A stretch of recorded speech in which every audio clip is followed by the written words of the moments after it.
call thing.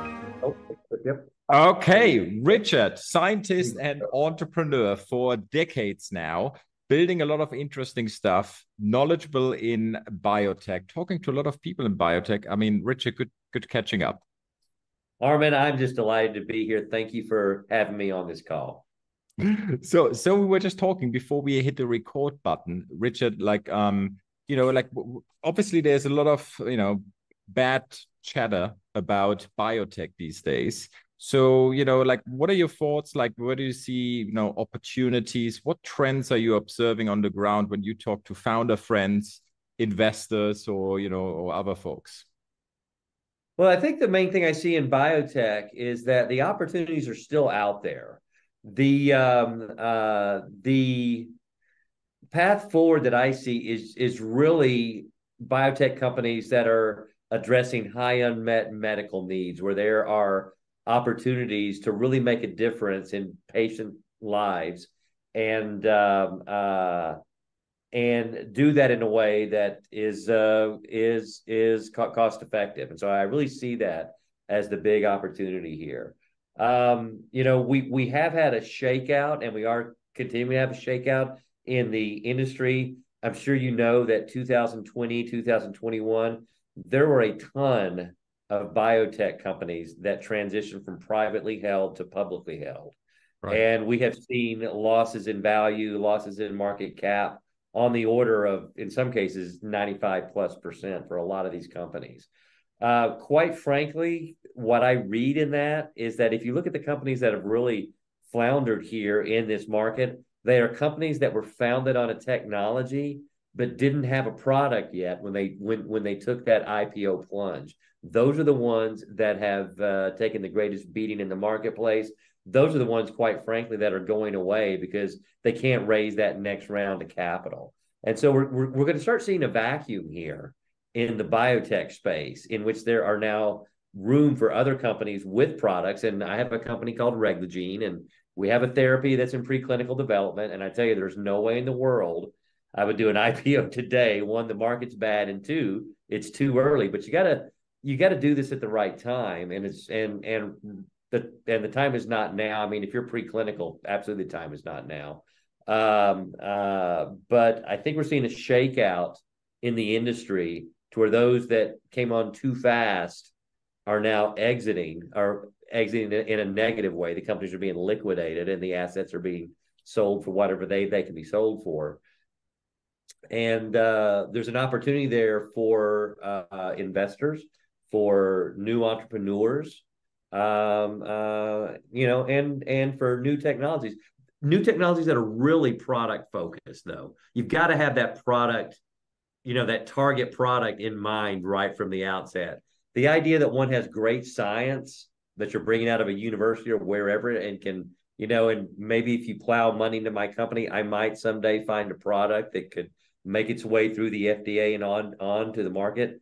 That's bogus. No, that's the kind of thing you don't want to come out with now. And what makes a good product? Like when I look at it and like, can I differentiate substance over style? Okay, product and what makes a good product really has a lot to do with context. And so you have to think about your markets.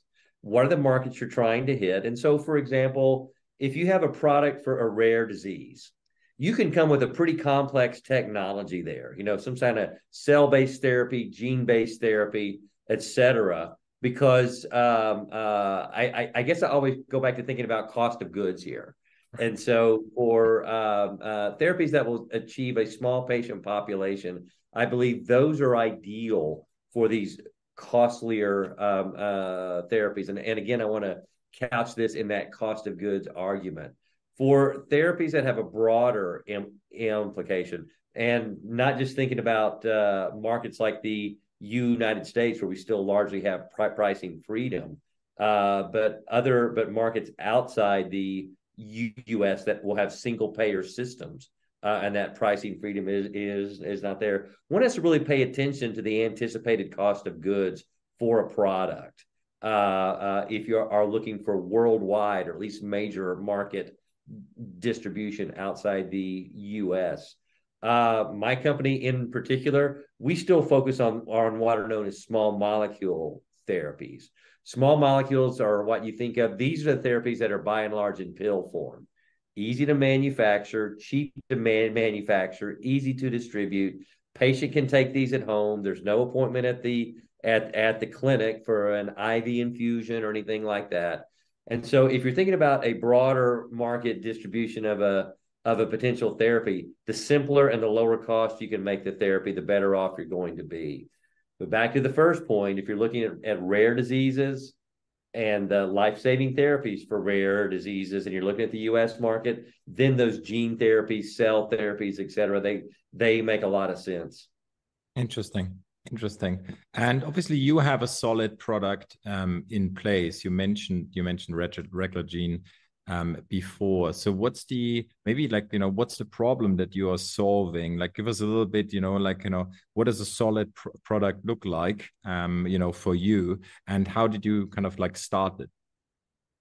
Okay, so for Reglagene, we are a brain disease therapeutics company. We're trying to create therapies that tackle severe brain diseases and do what other therapies can't. And so the number one problem here with creating these new therapies for brain diseases is simply getting the therapy into the brain. All of us have a blood-brain barrier that prevents the entry of toxins into our brains. This filter also prevents the entry of what might otherwise be effective therapies. What my company is good at is designing and developing therapies that can navigate that blood-brain barrier and access the brain. Our first therapy is a treatment for brain cancers. And so whether it's glioblastoma, a primary brain cancer, or a metastasis from breast or lung cancer, patients live about a year after that first diagnosis with a brain tumor. Unmet medical need here is high. So go back to one of my prior points. What we have done here is we have taken a very well-validated way of fighting cancer. So the most well-validated mechanism in the history of cancer therapy is to come forward with drugs that target a protein known as tubulin. There are 7 FDA-approved medicines that hit this protein.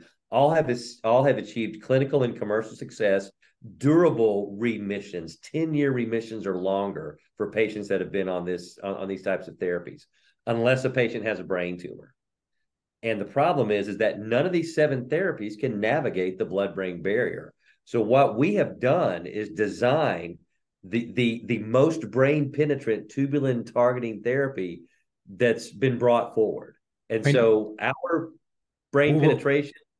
Yeah, what does it mean for the industry? Sorry, because it seems fascinating, because what is the last innovation? I suppose the way how you treat it now, this is from the 90s, right? It's from the 2000s. So for glio, and Armin, I spoke over you, but I think I know what you're asking. Stop me if I've got it wrong. So for glioblastoma, those primary brain cancers. So whenever a patient presents with glioblastoma, the standard of care was established in 2005. It's called the Stoop procedure. And what they do, it's maximal tumor resection. So they go in, take out the tumor as much as they can, and it is radiation, and it is treatment with a drug called temozolomide, a drug that was approved by the FDA in 1999. And what's been lacking here is the right drug molecules that can attack glioblastoma in the right way and actually navigate the blood-brain barrier to get into the brain. For brain metastases coming from breast or lung cancer, unless the patient presents with either one of 2 rare genetic mutations, there are no therapies effective for them. They tend to have whole brain radiation, which causes cognitive difficulties, et cetera. It's a massive problem. It's interesting. And if you I mean, for me, I'm just thinking, because I'm obviously not so much in the details on this. I'm just thinking what would it mean for the market, or for the industry, if you succeed, and and these things are done very differently. Is there any kind of, do you think that's really a change how the industry operates? I think so, because the going back to a prior point, unmet medical need needs to be high. It's definitely high here for the treatment of brain cancers. If you're looking at a therapy that you want to sell not only in the US, but in other markets around the world, cost of goods needs to be low. Pill-based therapy that we're bringing forward will have that impact. So we believe that we can achieve outstanding market penetrations both in the US and abroad. And we've really only done our calculations for the US. We believe it's a $5 billion product in the United States once it reaches the market. Sales for a product like ours, typically 50% will come from the U.S. market. So this could be up to a $10 billion product is what, just roughly is what we anticipate here. There's also third world opportunities as well. With a low cost good, with a low cost product that can be easily manufactured, shipped to other locations, shelf stable at room temperature. There are just tons of opportunities in this area. Interesting. And if you think about then, like, obviously, okay, now the question is, so what's the biggest challenge right now? Right? Like, what are you, like, let's say, what's the barriers that you see in front of you to achieve that? Right now, for my company, it all comes down to capital. I mean, we have built the product, we've done our preclinical testing, our proof of concept data is outstanding. We've done our safety work, and everyone talks about how you can't cure cancer in mice, and it doesn't translate into humans and stuff like that. But you always start there, and so we've now shown in other animal species that our drug molecule is safe. It is just a matter of us executing on our preclinical development plan to make it to human clinical trials. So the immediate barrier for us is really capital. Traditionally, venture capital firms have backed companies like mine. But what we're seeing is year over year, I read this in a pitch book report about 2 weeks ago, limited partner participation in venture capital funds is down 67% year over year. And so it's harder for companies like mine to break into that market. Now, I'll tell you, Armin, my company is raising a private round right now. High net worth individuals, people commonly referred to as angel investors. I'm oversubscribing my round with that group of investors. This includes people that are pharmaceutical industry executives. This includes business people, and so I'm getting the right people into my round.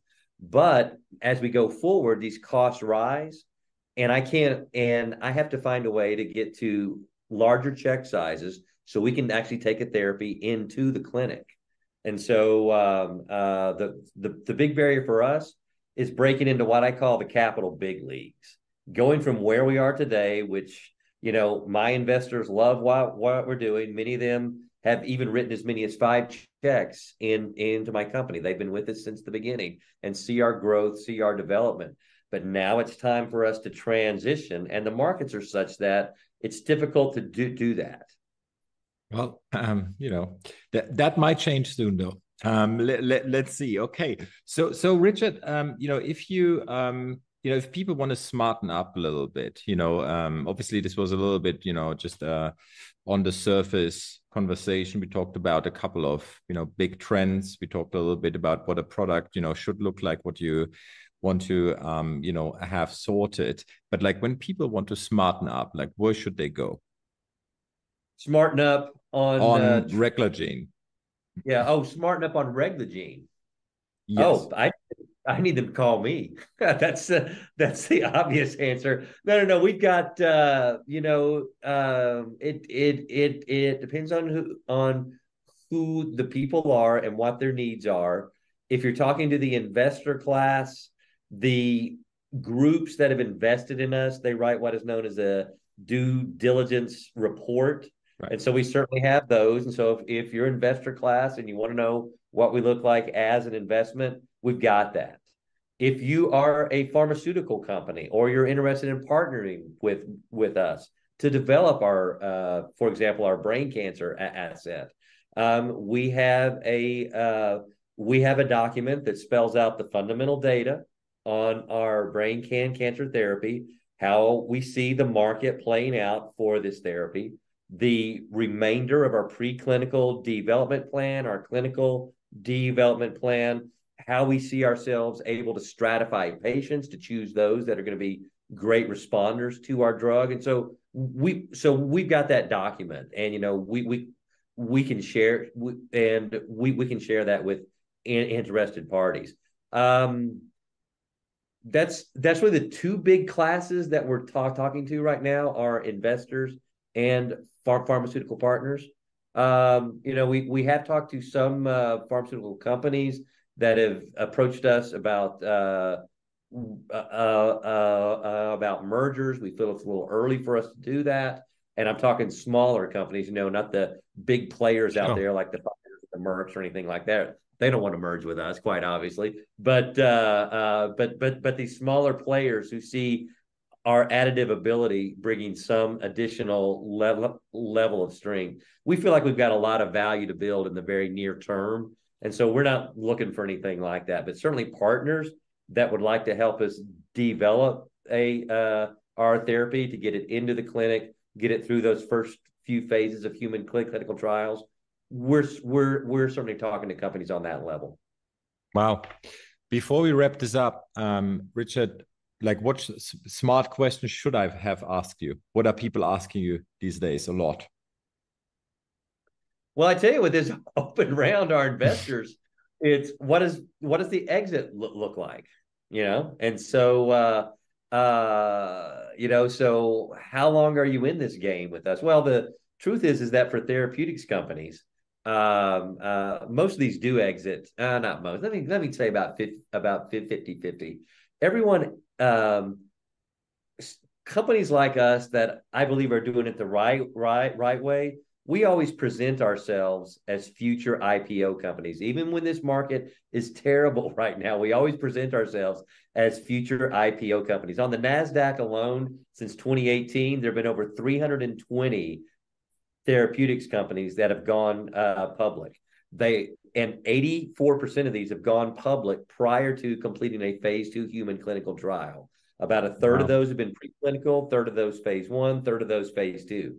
Now, and favoring, and the greatest representation of that 320 are small molecule companies, pill-based companies bringing forward a cancer therapy. And so we're perfectly lined up to match that trend. The flip side, merger and acquisition activity. You want to look like an IPO company that's about to do an IPO, because that's where the offers come from. Whenever a publicly traded company or even a private pharmaceutical company believes you're going to do an IPO, and they like your product, they like your company, they don't want to pay that premium over the IPO price to get you later. Threatening the IPO brings potential acquirers to the table. And so again, even though IPO only comprises about 50% of the exits in this space only, it's still a pretty healthy chunk. 50% of the investor exits in this space. You still want to look like an IPO company, and ideally other companies, other firms are watching you.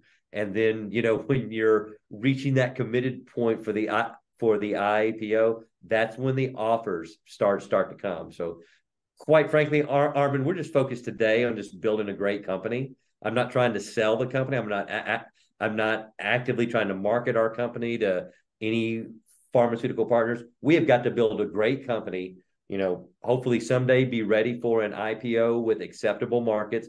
That's where our lowest cost capital is going to come from. Even with the hassles of being a publicly traded company, you love that low cost capital. And if someone's watching on the sidelines and sees the opportunity, oh yeah, let's talk, So every great journey starts with the end in mind. So, that's for sure. Yeah. Fantastic. Okay, Richard, great to have you on. Fantastic chatting. And, we're going to catch up soon again. We shall, Armin. I absolutely love what you're doing. Thank you for making me a part of it. Same here. Cheers.